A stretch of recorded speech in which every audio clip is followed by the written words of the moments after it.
And I wanted to share one more thing. I'm going to put in the chat a link to the information for the upcoming community meeting. It'll be our second community meeting on the housing projects that Working Homes is doing, in case anybody from this group wants to join remotely just to kind of see what's going on. Awesome. Yeah, thanks. All right, so today, everybody, we have Glenda Moyer of the Fair Housing Council of Oregon. And honestly, she has such a breadth of knowledge and experience in this area that it took us like 40 minutes with Grace to decide what it was exactly that we wanted her to talk about, because there's so much. So she's an incredible resource. We're happy to have her. We're sorry that we only have until noon, because it sounds like we should do like a workshop. And I'll let you take it away, Glenda. The floor is yours. Thank you, Corey. And thanks for allowing me to be here today. I'll go ahead and share my screen. Can you make me a co-host? Yep.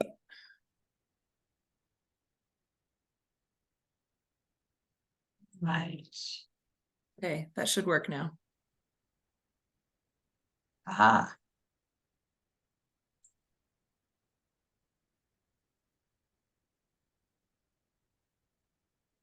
There's so many things open on my computer, it's hard for me to find. There it is.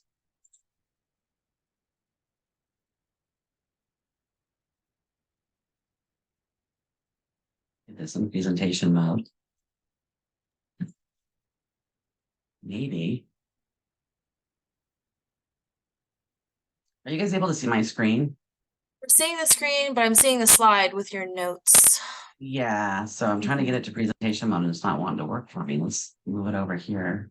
You can cheat and try F5. Oh, we'll try it. Ah, you're amazing. Thank you. Okay, so now you should only see the presentation. Am I correct on that? You're in presenter mode, so we can still see notes, but I mean, we see the slides. We don't want to do that, so we're going to try this over again.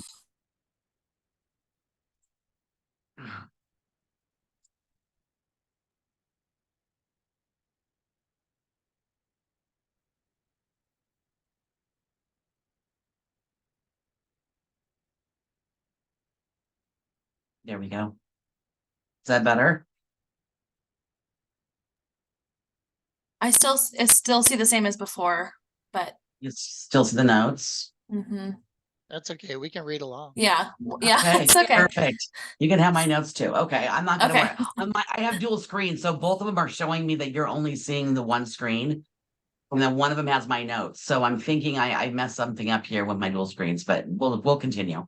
I'm Glenda Moyer. I'm the Education Outreach Coordinator for Eastern Oregon for the Fair Housing Council of Oregon. And I also manage the landlord hotline through our agency. That means I take emails and phone calls from landlords who've got questions regarding fair housing law. If you need to contact me for any reason, I have my email right here, and I will send over a PDF copy of this presentation to Corey and Grace, and they can share it with the group. And I know they're recording too, so we'll move on to who the Fair Housing Council of Oregon is. We're a statewide civil rights organization that we promote equal access to housing. Our whole goal is to end housing discrimination and to ensure equal access to housing choice. And it's important to understand that fair housing law is different than landlord-tenant law. Landlord-tenant law are those laws that are put into place that provide structure and basically for landlords and tenants what their obligations are under a contract, whether it be verbal or written. Fair housing laws strictly have to do with discrimination in housing due to protected class. And I'm gonna cruise through this first part because I think the meat and potatoes of this presentation are gonna come later on. So, and there'll be time for questions afterwards if you have questions. So my objective today is to provide you with some basic information about fair housing law, and talk about rural demographics in regards to fair housing law and how that affects rural parts of Oregon. In addition to that, the topics I'm going to be covering are housing policy, grant funding, and accessory dwelling units. So fair housing laws are civil rights laws promoting equal access to housing, making it illegal for any housing provider to discriminate against certain groups of people. And when I say housing provider, I mean lenders, landlords, financial institutions, agencies that provide subsidy, anybody who touches the housing market, basically, for either home buying or renting. And again, different than landlord-tenant law. So fair housing law is the right of all people to be free from illegal discrimination in the rental, sale, and financing of housing. For shelter providers, these laws cover the wait list, the application process, duration of stay, and move out. So just so you know, we're going to be covering shelters, but that's important to put in there because a lot of people do not realize that shelters also must follow fair housing law. Fair housing discrimination is treating a person differently in any housing transaction because that person is a member of a protected class. Very short and brief history of fair housing, the Fair Housing Act. It was signed into legislation in 1968.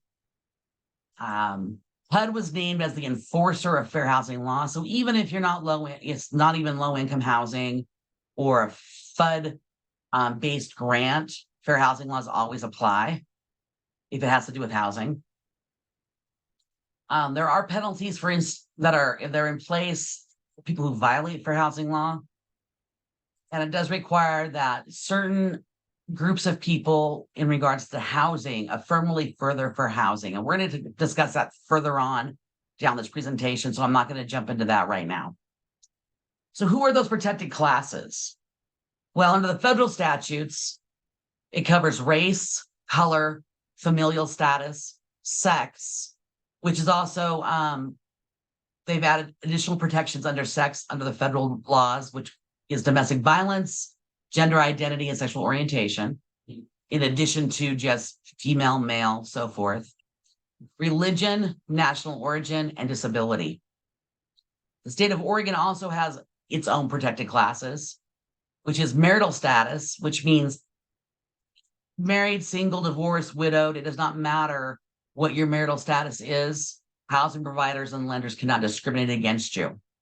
It also covers source of income, which is Section 8 vouchers, agency rent payments. It includes subsidy programs like TANF, Social Security, Veterans Disability Benefits, and so forth.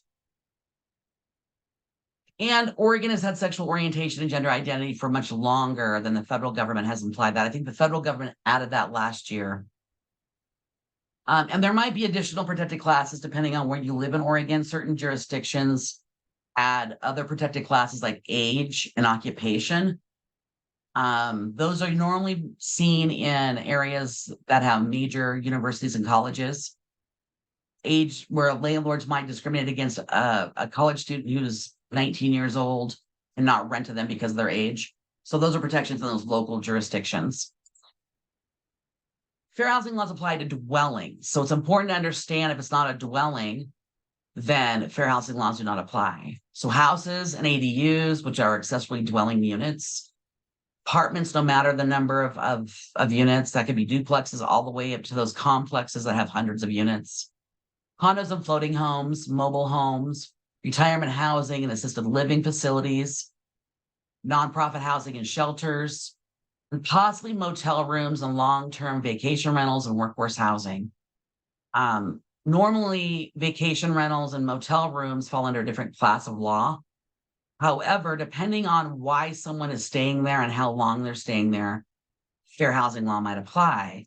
So if it's a motel room, I think a good example would be the folks in Southern Oregon who lost housing due to wildfires last year or a few years ago. Many of them are still displaced and living in motel rooms. So fair housing law does apply to those situations. And I think, Brian, you have your hand up. What is it? You have a question? Yeah, I know we've been doing a lot of research on what happens to a hotel, motel, or other facility when it's a 30-day rule. And so once they break that 30-day rule, they are no longer considered short-term, they're long-term. It also affects whether they pay ELT taxes or not, and it changes their taxation. So I'm assuming that 30-day rule comes into place anytime somebody's there, it falls into the fair housing laws and requirements. Yeah, the 30-day rule. Okay, so it's going to be, this is the thing. Unfortunately, under fair housing law, there's no specific time frame. And I think depending on what state you're in, probably would determine that. So in Oregon, it's a 30-day rule where the innkeeper becomes a landlord. It says 30 days. That's probably the rule they would go off of. That'd be a very good argument for someone to have in court if that was the case. Now, you may go to another state where it says 2 weeks. Okay, so it just depends, I think, to determining where you live and what those laws are in those areas. Many times, a lot of folks they have long-term or they have short-term rentals for workforce housing, but that short-term can mean 3 months, 2 months, 1 month. The fact is, if that individual, again, is there for an extended period of time, fair housing law might apply.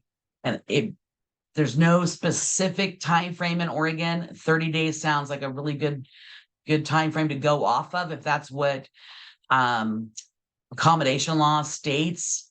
However, workforce housing is not accommodation. So it's kind of a weird situation. We do know there are some court cases throughout the country where workforce housing issues have gone to court and they settled out of court in favor of the person staying there. Well, I think it was a nurse who took it to court. The people that own the workforce housing were violating fair housing law. And she ended up taking that to court and won it because she was there for longer than, I think, 30 days. She had been there for 6 months. Who must comply? Well, that would be owners, landlords, housing authorities, property managers, maintenance staff, homeowners associations, real estate agents, mortgage lenders and financial institutions, insurance companies, neighbors if they have the same landlord, if they're renting, if they're neighbors and they own property, or maybe you have one homeowner and one renter, and it's not the same owner for both properties, then your local jurisdiction should have laws in place or ordinances in place that cover specific issues that might come up between neighbors, such as harassment or other things like that. Your jurisdictions must follow fair housing law, as must advertising media. Fun fact, advertising media, as a matter of fact, is the only exception under fair housing law that there are not exemptions for. Even if a house provider has an exemption to not follow certain aspects of fair housing law, their advertising can never violate fair housing law. We often see no Section 8, maybe statements like good for a single couple or a young couple. Sometimes in senior housing, we'll see stuff like looking for active and healthy seniors. All of that would violate fair housing law under the advertising media type situation. Okay, we're going to move into population of Oregon and what that kind of looks like, as it's going to kind of set up the rest of this presentation. So in Oregon, as you can see on this map, the red areas are designated zones of urban areas. The yellow areas are semi-urban. They're not quite urban. They're still in rural communities. And then the rest of the map is all strictly rural areas. So as we look at this map, the urban areas in Oregon that are over 50,000 in population are listed in red here. I'm not going to necessarily read all of them. And that totals roughly 2.5 million people. The rural areas are everything other than the red areas on this map. And that totals about 1.7 million people. And the vast majority of land mass in Oregon is considered rural. So when we look at the definition today, we're going to be using for rural and frontier. Rural as any geographic area in Oregon, 10 or more miles from a centroid of a population of 40,000 people. Now, as you'll see, remember earlier that slide previous, those populations of 50,000 plus were considered urban, okay? So they've shrunk this number a little bit. So any population of people that are within 10 miles or more from a population of 40,000 would be considered rural. And a frontier area or frontier county is county with 6 or fewer people per square mile. And the Oregon Office of Rural Health has identified 10 Oregon counties as frontier counties. And those counties are Baker. They're all in Eastern Oregon, by the way. Gillum, Grant, Harney, Lake, Malheur, Morrow, Sherman, Wallowa, and Wheeler counties. So again, they have 6 or fewer people per square mile, and of course meet that criteria being rural, being 10 or more miles away from a centroid of a population of 40,000. So let's talk really quick about homeless stats, because that's going to play into what we're talking about later on down the road. Many people do not realize when we talk about homeless rates, frontier counties per 1,000 people have approximately 2.2 people that are considered homeless within their county. And these stats came from 2017, so they might be a little bit more now. In rural counties, it's almost 5 people per 1,000 that are homeless. And in urban areas, it's about 3 people per 1,000 that are considered without housing. So in rural communities, we have higher rates of homelessness. And I don't think people really truly understand that. In rural counties, it's many times it's considered hidden homeless. We take care of our populations differently than urban areas do. We know someone who's without housing, we're going to let them sleep in our barn, our garage, put their 5th wheel on our property, and they're not going to be fully hooked up. They might be sleeping in their car and going to work every day and using the local truck stop and or athletic club to take their showers in. No one really knows. I mean, they don't look homeless. They don't appear to be homeless, and they don't tell people they're without housing. So with that stated, I think for rural areas, homelessness is much different than urban areas. And unfortunately, we don't talk about it a whole lot. I mean, we talk about the people we actually see that are homeless. We don't talk about those folks that we don't see. So many people then want to know what causes homelessness. Okay, well, this could be debated across the board many different ways, but the topics that consistently come up are mental illness, substance use, sudden unemployment, fleeing domestic violence, missed rent payments, rental rate increases, affordable housing shortages, and minimum wage stagnation. And I'm not one per se to say that you've got to raise minimum wage to meet the housing cost issue, because we all know when you raise minimum wage, everything goes up. The cost of goods go up. Your local restaurants and grocery stores are going to increase wages if they have to pay higher wages for minimum wage. But that's a conversation outside of this one. So with that, these are the topics that are brought most often when we're talking about homelessness. So that needs to be stated. It's interesting to know that many people don't realize that 1 in 4 people in Oregon have a disability. The highest ranking counties, the top 10, majority of them are in rural areas. And 6 of them are considered frontier counties. So it's been out, this information's been out there for quite a while, okay? It's not no news to most people that if you work with homeless folks or work in the health care system or in housing or anything like that, that rural areas have less access to certain things like healthcare, other services, transportation, so forth. So the ones here listed in red are frontier counties, but as you can see, the highest disability ranking in Oregon are all rural counties, which leads one to believe, like, what's going on in these counties? How can we help these counties have access to better services? What types of disabilities are these even? Like, are these mental health disabilities? Are these physical disabilities, developmental disabilities? So just be aware that in Oregon, rural counties tend to have higher rates of disability. So housing discrimination due to protect. Sorry if we can interrupt, Glenda. Sarah has a question. Sure. Sarah, go ahead.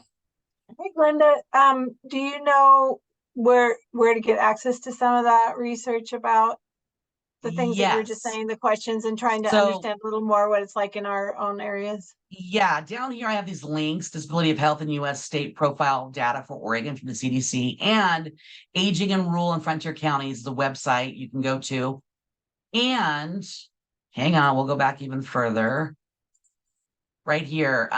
Oregon Health Authority also has stats on all this stuff also. So when I send this deck over to Corey and Grace, they're going to share a PDF copy with you. You'll be able to see that and just Google that information. Just throw in, whatever, aging in rural and frontier Oregon, and then that information will pop up for you. Great, thank you. You're very welcome. So let's talk about housing discrimination due to protected class. So in Oregon, housing providers and landlords are less likely to know the laws that regulate housing. Many landlords, especially in rural areas, don't understand their obligation under landlord-tenant laws and under fair housing law. And we tend to see the trends in rural parts of Oregon tend to be source of income, familial status, and disability are the three highest ones that we see most often in rural parts of Oregon. That looks very different in urban areas where race, color, national origin are usually the top, and disability are the top of their discriminatory practices in housing. It's probably because rural parts of Oregon are less diverse. And that's why we don't see race as being one of those number one discriminatory factors. Housing providers refuse to take housing subsidies. So in Eastern Oregon, it is way higher than urban areas of Oregon, where a house provider will say no Section 8, or I'm not going to work with the local housing subsidy program. We see it most often in rural parts of Oregon. And matter of fact, source of income is the number one reason people are denied housing across Oregon, by a long shot. And I should have added that information in here. I should have showed you the slide of that. Fair Housing Council of Oregon did some research over it was like a 5-year period, I want to say. And source of income was the number one reason why people were denied housing, is because of their Section 8 voucher, or a local agency was going to be subsidizing their rent for about a 6-month to a 2-year period. And landlords were denying their applications due to that. House providers failed to honor. Can you add What's that that? slide in when you send us the slide deck? I do not have that slide, but I will send that slide with this information. I'll send up some more information about that with some slides. Okay, perfect. House providers failed to honor valid reasonable accommodations or reasonable modifications requests due to disabilities, such as those landlords that have those no pet policies don't realize when it comes to reasonable accommodation to have an assistance animal, their pet policies they no longer are valid. They go out the window. Or accessibility issues for people with disabilities. Many landlords in Oregon have the right, and I'm not dogging on any landlord, believe me, landlords are my favorite group of people to work with. So they have the right in Oregon to say, yes, I'm going to honor a reasonable modification request for like a ramp or an adapted bathroom or kitchen or whatever it is that someone needs for their disability. But then they have the right to say, but I want that unit to be turned back to its original form at the time of move out. And in Oregon, we have all kinds of funds across the board from different agencies and organizations that will pay for modifications for someone. We even have free programs through like Home Depot and some other programs throughout the state that will do that for veterans and other folks that are disabled. However, there's no funding out there to remove those modifications. So many people who need modifications don't get modifications. They don't have the funding to show the landlord that they can remove those modifications at the time of move out. And refusal to rent due to protected class. So the top 5 in Oregon collectively, would be source of income, disability, race, familial status, and sex. So rural recreational counties. Many don't realize that the United States Department of Agriculture actually goes through and classifies counties as either being recreational counties or not recreational counties. In the United States, there's 333 recreational counties. 228 of those are in rural areas. And Oregon has 8 recreational counties. 7 are in rural areas. So with that, those 7 rural counties, the 8th one, if you're wanting to know, is Deschutes County. Those 7 rural recreational counties are Baker County, Clatsop, Curry, Hood River, Lincoln, Tillamook, and Wallowa. The 2 that most have impact on this side of the state would be Baker and Wallowa counties. So unique challenges for rural recreational counties. They tend to be more rent burdened and they have severe rent burden, which means if you're a rent burdened area, that means I want to say 25% or more of the population pays more than 30% of their income towards their housing costs.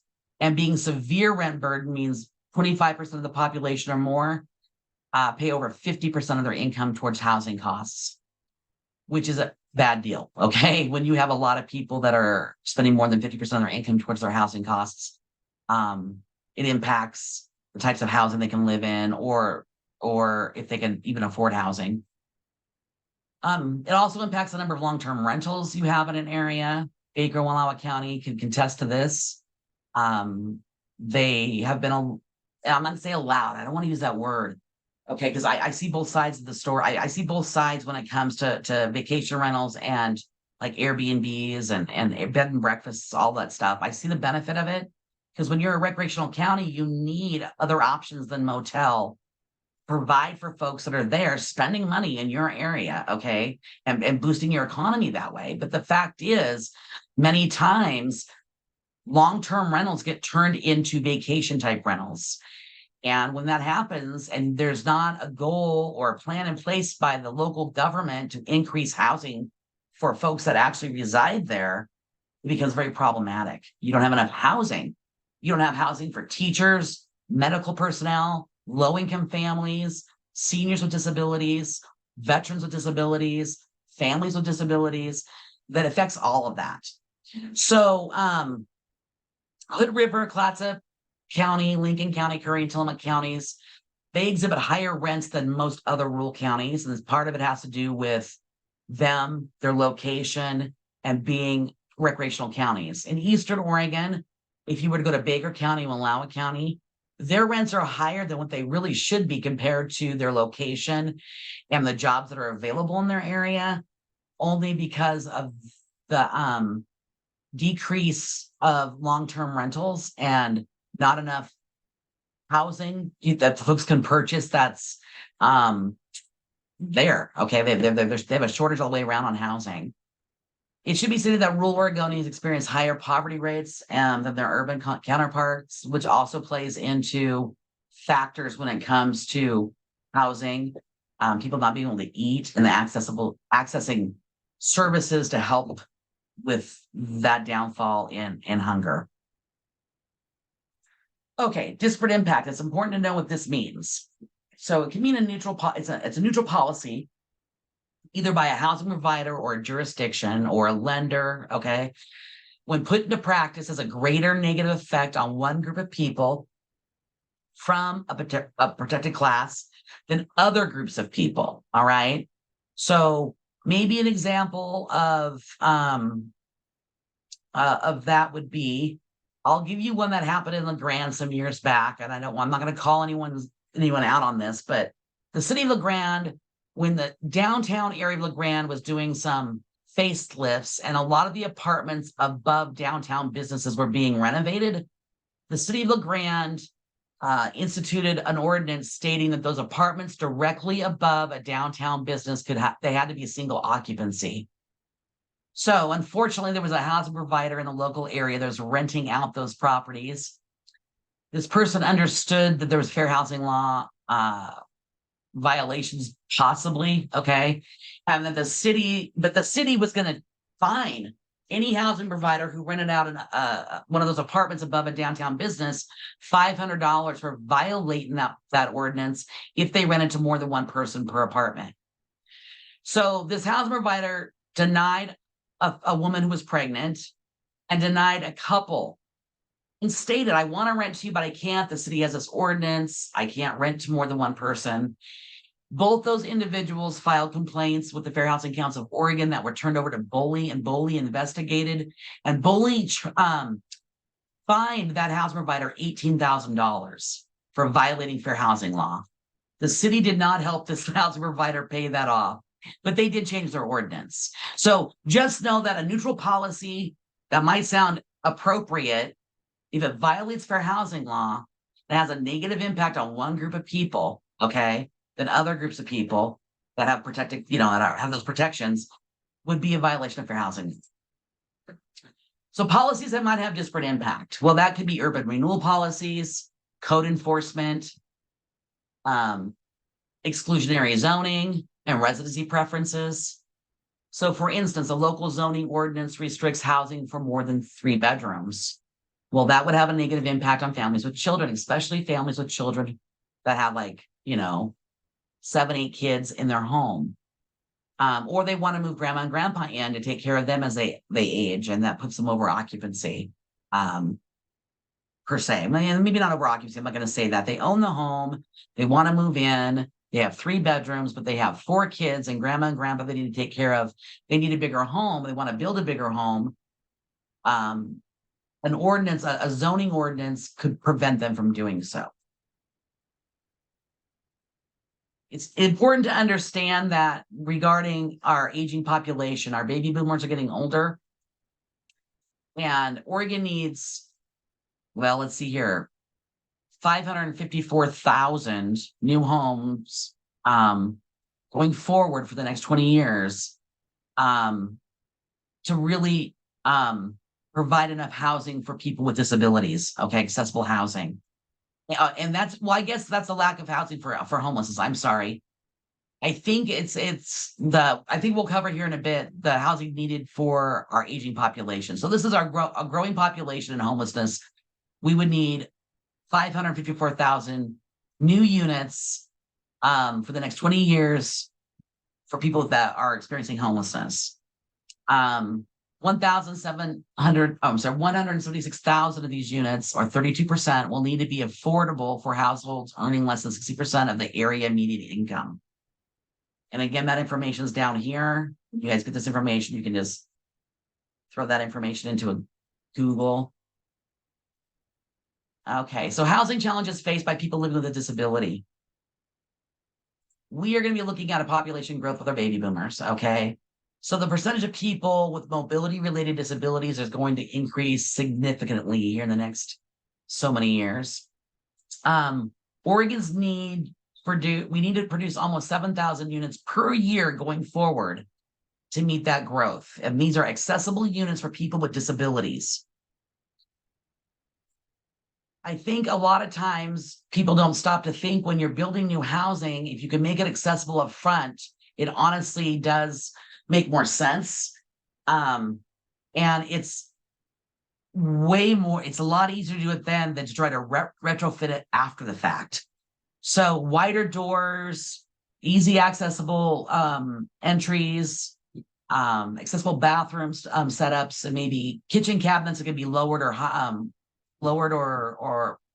brought up to normal standard, can also be beneficial. Linda, just really quickly, is there a page on the Fair Housing Council website that gives guidelines to accessibility? I know you're getting into it right here. Yeah, no. You know what? I think if we don't, we should. But I think I'm going to say this, and I could have this wrong. Either building healthy communities, or there's another community type of guidebook we have that talks about accessibility. And also under federal fair housing law, where Sarah was talking earlier about design, not Sarah, who was it? So Laura? No, Jen. Jen was talking about design and construction. Design and construction also is its own entity when it comes to fair housing. It's very different. And I don't know if we have any design and construction information on our website. If not, though, I can get some really good federal information and attach it to the email that I sent you. Okay. So strategies for developing accessible housing. When it comes to your local jurisdictions, most accessible units are in multifamily developments where they have been required since 1991. So just so you know, accessible housing units there's been some laws out there allowing this stuff for a little while, but they haven't been mandatory, okay? So under House Bill 2001, this could change as at least one full accessory unit must be built in quadplex and cottage clusters. So if someone's building a cottage cluster or building a unit with 4 apartments in it, one of those units must be accessible, okay? And then cities can offer incentives to developers for building accessible units. Unfortunately, many cities haven't really thought about this. Those cities that these laws apply to, they don't stop and think like, well, how can we get our accessible units increased? Well, part of it is it does cost slightly more money to make a unit accessible. So when a developer is building that unit, if there's a little bit of discount to them, whether it be through the permitting process or whatever, it does make it more favorable that they'd be wanting to build an accessible unit. Accessible units can also be prioritized for people with disabilities as preference policies for local jurisdictions. The city of Portland made it one of their preference policies that if it's an accessible unit, then people with disabilities have preference, or they get priority over that unit than someone who's not disabled. But that must be a part of an ordinance, preference ordinance within your local government, that they make that rule. If that rule's not there, then it could be violating fair housing law. There's a reason why people need to follow that rule. And that in itself would not be discriminatory. Most preference policies would be discriminatory, but when it's an accessible unit made for someone with a disability, it's been declared that it's not discriminatory. An example of discriminatory preference policy: advertising, because you want to bring families with children in, advertising for families with children and making it sound like other people aren't wanted. So if you don't have children, you wouldn't be wanted. Maybe it's a same-sex couple, they don't have kids, they wouldn't be wanted. So that would be discriminatory at that point in time. So Housing Bill 2003, it includes cities with populations of 10,000 and more, directs Oregon Housing and Community Services and the Department of Land Conservation and Development to pilot a statewide methodology for municipalities to calculate the number of units needed to meet current and future housing needs. So this is a mandatory thing for populations of 10,000 plus. So the DLCD is to adopt a schedule for those cities to update their housing needs analysis. They have to put a schedule together for them to make it easy for them to follow and be able to stay on track.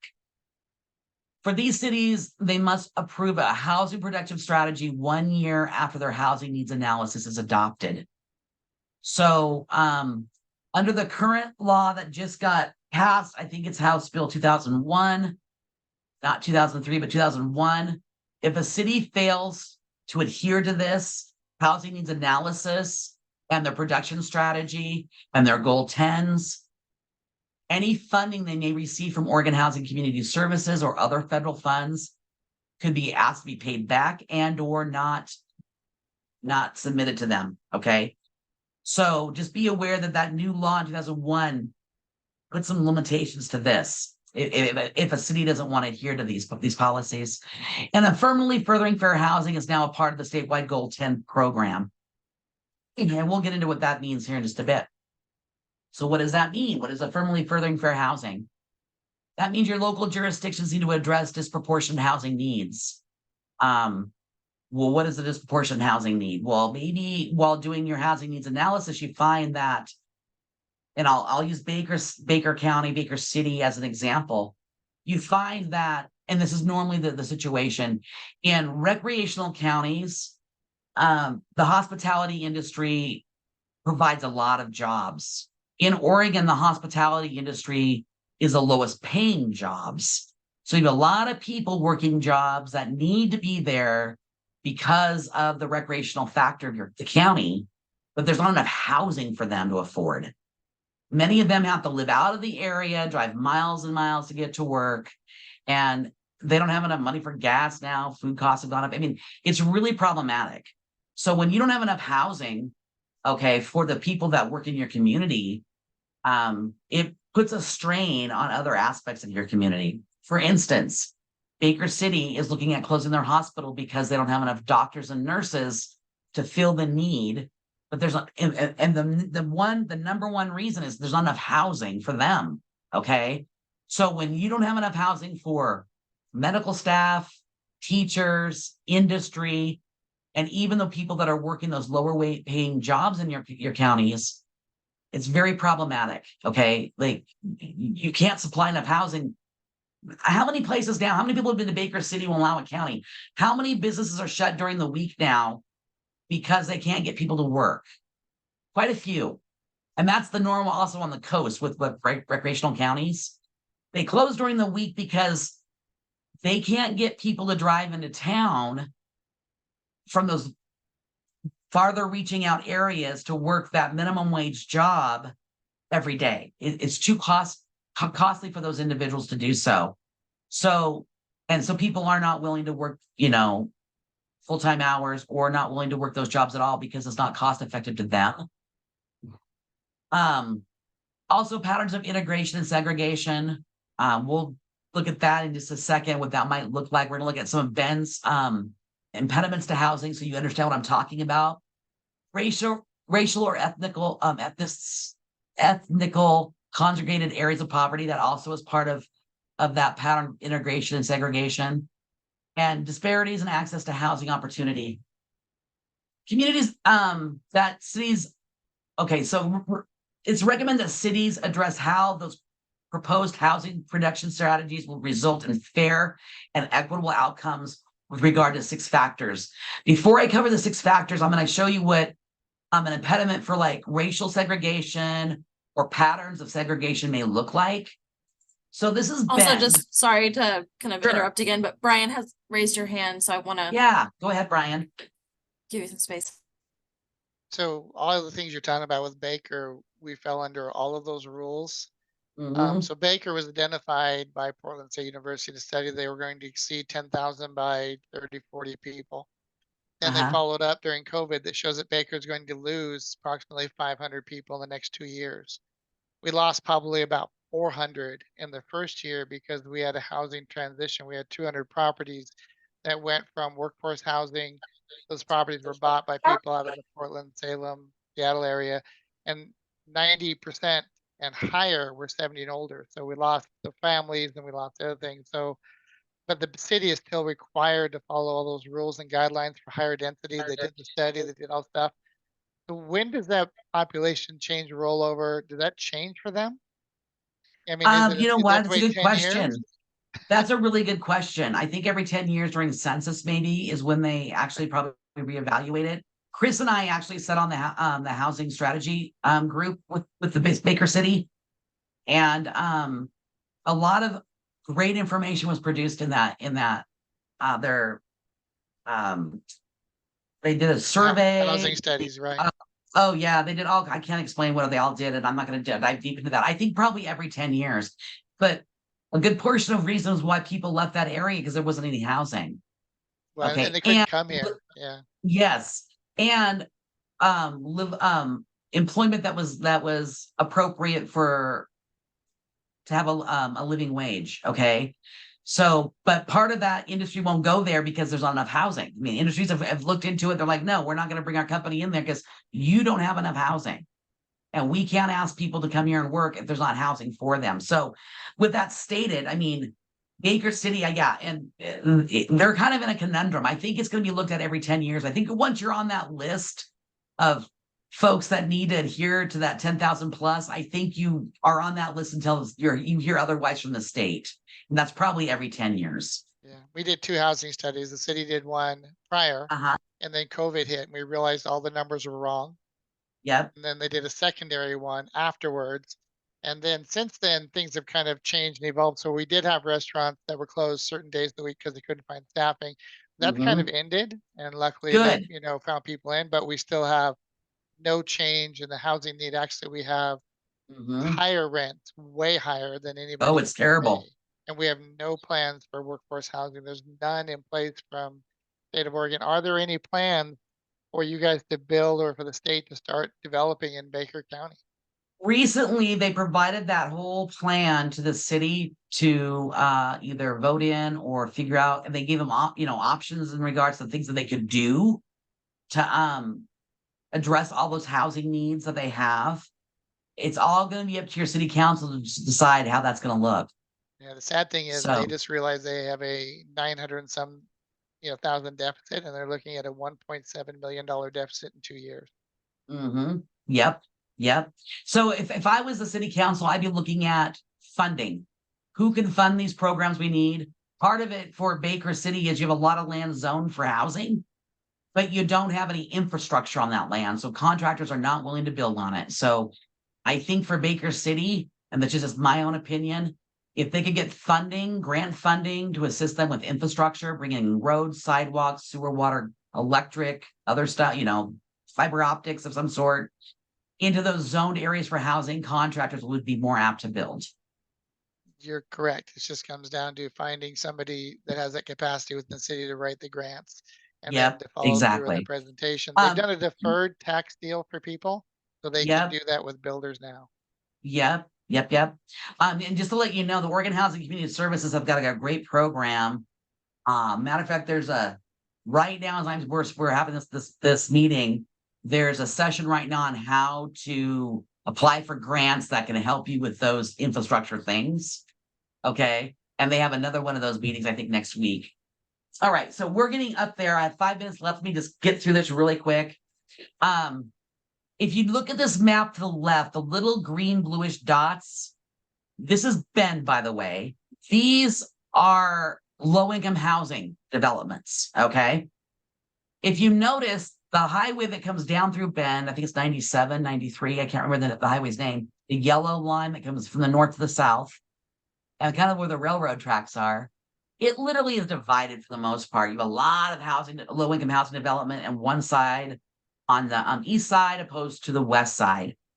Well, as part of their the Bend's analysis of impediments, like the things they need to work on for housing, okay, and need to address, they looked at middle schools in the area because there's more middle schools than there are high schools, and they didn't want to look at every elementary school. So that middle school was about the right number. If you look at this picture or this little map thing here on the right in the brown tones, okay, you'll see that the darker the brown, the more diverse the middle school is. People of color, national origin. The lighter, it's less diverse. And if you were to match this, if you were to put this over that map of where low-income housing is, okay, you would see the majority of low-income housing is those areas of diverse populations. So people will say, well, that's a good thing. Well, no, it's not a good thing. You're limiting access to people to housing choice. And people are probably living in these areas because they need low-income housing, all right? Not because of anything else, all right? So when you look at the map of diversity or populations of people of color, in those school areas. So when you're looking at these low-income housing projects, if these had been scattered across the city, the argument could be, and I'm not here to argue with anybody, I'm just here, the argument could be, if those were scattered across the city systematically and evenly, that this map off to our right should be more of an even tone across the whole thing. This literally is like when you put low-income housing only in one area, you are literally, believe it or not, okay, not having a diverse population across the whole city or the county, whatever map you're looking at. So it's important that when you're looking at impediments, you look at diversity and how that affects housing, schools, all that stuff. Those 6 factors I talked about, okay? So we'll go back really quick just to talk about, okay, cities address how their proposed housing production strategy will result in fair housing and equitable housing outcomes with regard to 6 factors. So those factors are location of housing. We saw that in that map, okay? Fair housing. Are all housing options equitable and fair for everyone across the board? Do they have any kind of discriminatory practices towards anybody who's part of a protected class? Housing choice. People have the right to pick where they live. If they don't have a housing choice and the only place to live is on the west side of the city because that's where all the housing they can afford is, it might limit their options to where they can work too, especially if they don't have they have transportation issues. Housing options for community members experiencing homelessness. So shelter programs, transitional housing programs. What is it your city has that provides options for people who are experiencing homelessness to get them off the street, working at getting into permanent supportive housing. Affordable homeownership and affordable rental housing. What types of programs does your local area provide to people? For some home buyer programs, many of them go up to $25,000 matched down payments that are, for those programs, like down payment of $25,000, they'll match you up to that point. Sometimes it's $15,000, depending. They give some great workshops under those homeownership programs. Affordable rental housing. Is there low income housing in your area? Affordable housing, I need to make this very clear. Affordable housing is affordable depending on what income base you're talking to. If your income base is middle income, is there enough affordable units for that middle income base? If it's upper income, is there enough affordable housing options for the upper income base? That's what affordable housing is. It's not just affordable for low income, okay? Affordable housing is affordable for whatever base you're looking at. Is there gentrification, displacement, or housing stability or instability in certain locations? You need to look at that as part of the 6 factors. It's important to know that fair and equitable housing became part of the state housing policy as of June 11th, 2021. So it's been out there for a little while. And the DLCD is required to develop additional guidance for municipalities on how to make headway or their obligation to create fair and equitable housing outcomes. Many jurisdictions, think about this. You're in a rural area, you have a jurisdictional body with, your city manager, your city council, your planning department, whatever that looks like, trying to figure out how to be equitable in housing. So with that, the DLCD is supposed to provide them with some guidance in regards to that. So they don't have to try to create the will. So grant funding for housing requires that applicants address how they will firmly further fair housing. So if you're applying for any kind of grant through the state of Oregon or the federal government, you must have that as part of your grant. How are you going to address fair housing issues? And it adheres that the applicant adhere to those fair housing fair housing. So they have to firmly further fair housing. That means they have a higher obligation than other jurisdictions, housing providers, contractors, so forth, to firmly further fair housing. So when that comes to accessory dwellings and units, cities with populations greater than 2,500, here's one for you. Or a county with a population greater than 15,000 shall, that means they must, they don't have an option, allow in areas within their urban boundaries. I don't know grown boundaries. I don't know why I have that in there. Growth. They're growth boundaries, I should say, not grown, but growth. That are zoned for detached single-family dwellings. And they need to allow for at least 1 ADU for each of those single-family dwellings as of March 23rd of 2022. So just know, this is, maybe Island City might be one of those populations, maybe not. Would Island City be in the urban growth boundary of LeGrand? Does anyone know? They wouldn't. They have their own entity, right? They should technically be separate, but I'm not entirely sure. Exactly. I'm thinking they should be separate. But if there's a population greater than 25,000 within an urban growth boundary, or I'm going to say the county has a population of 50,000 or more, they have to allow the ADA units. Okay. So this means that ADU means an interior, extended, or detached residential structure that is used in connection with the accessory or single family dwelling. So that means they can put a unit on the back of their property, or they can make a basement unit or a unit above the garage, or split their home into 2 sections, whatever that means. That all of that is considered ADU.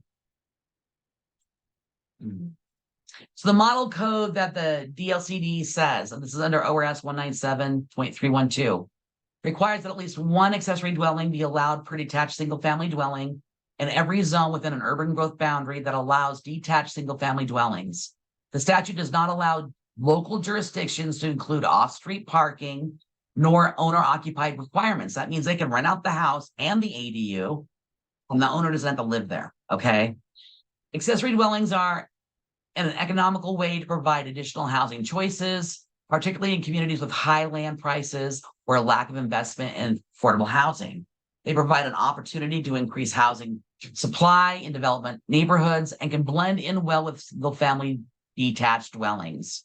Requirements that accessory dwellings have separate connections to and pay system development charges for water and sewer services can pose barriers to development. Concerns about neighborhood compatibility and other factors should be considered and balanced against the need to address Oregon's housing shortage by removing barriers to development.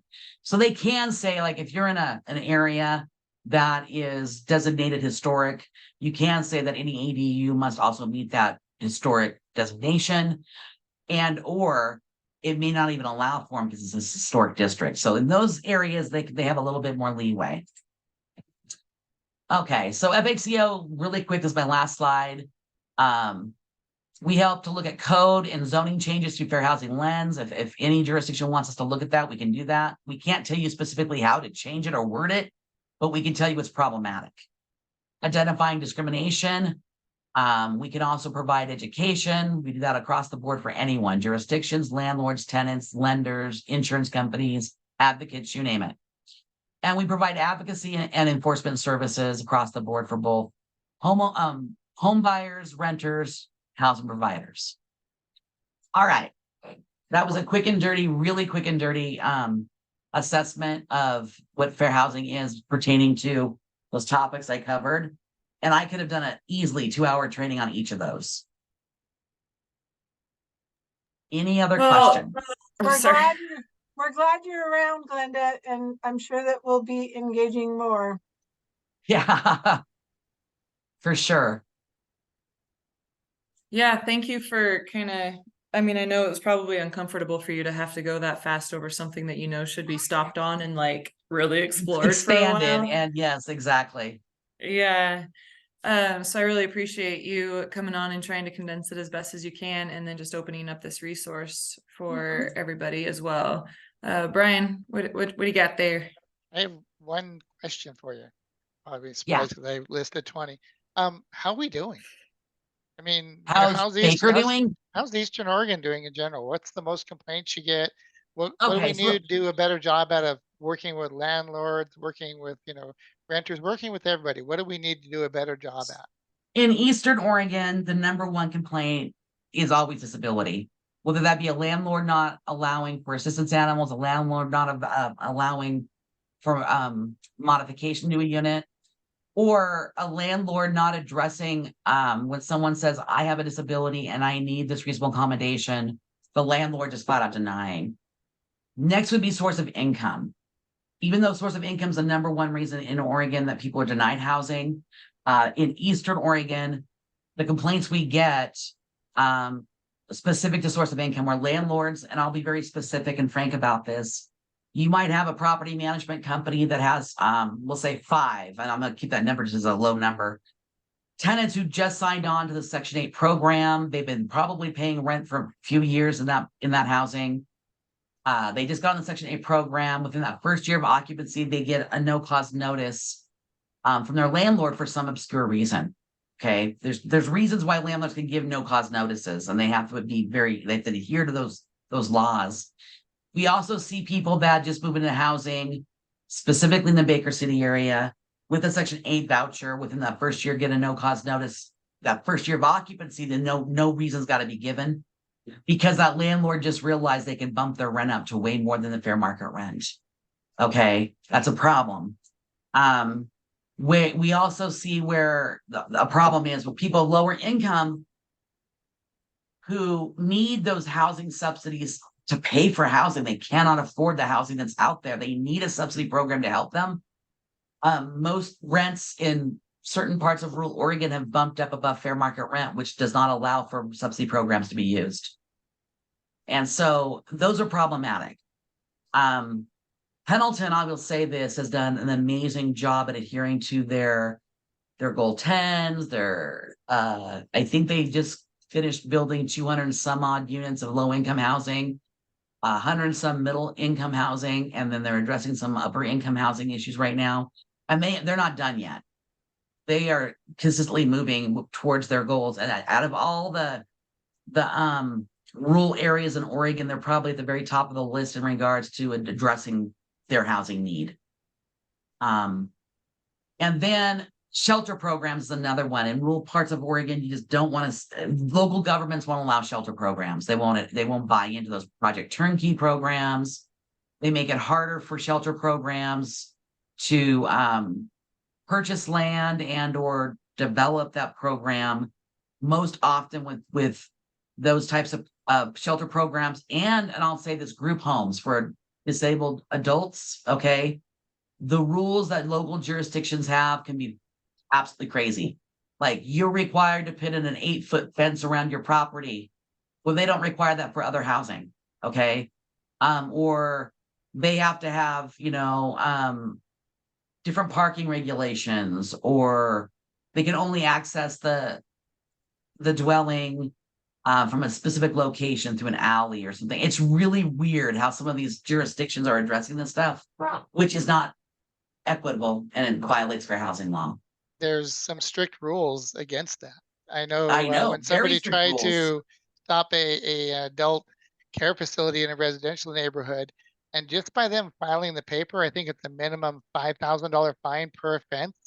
And the people don't have to show anything except they tried to say no in a public way, and they just got to pay it. And Yeah.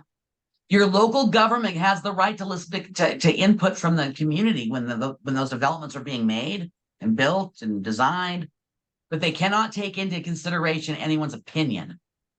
If it's public input, they have to provide facts, stats, whatever. If it's opinion, just that I don't want this in my backyard type attitude, they can't take into consideration at all. And too often in smaller communities, they do. All right, any other questions? All right, well, thank you everybody for coming today, and thank you, Glenda, for all of this. I mean, it seems like everybody could probably just keep rolling, but alas, we have to get on with our days. I will put the recording on the Rev Center's website when it's ready to roll. So you guys, if anybody needs to go back and listen again or however, it'll be available to everyone. And yeah, we'll see you next month, maybe for part 2, 3, 4, 5, and 6. Yay. Yes. All right, Thank you so much, you. Glenda. We really appreciate it. You're very welcome. Yeah. All right. Have a great Have a great week, folks. everyone. Thank you, Glenda. thank you, Corey, Tom. are you Okay. still available? Yeah, Chantel, I'll stay on for a sec with you.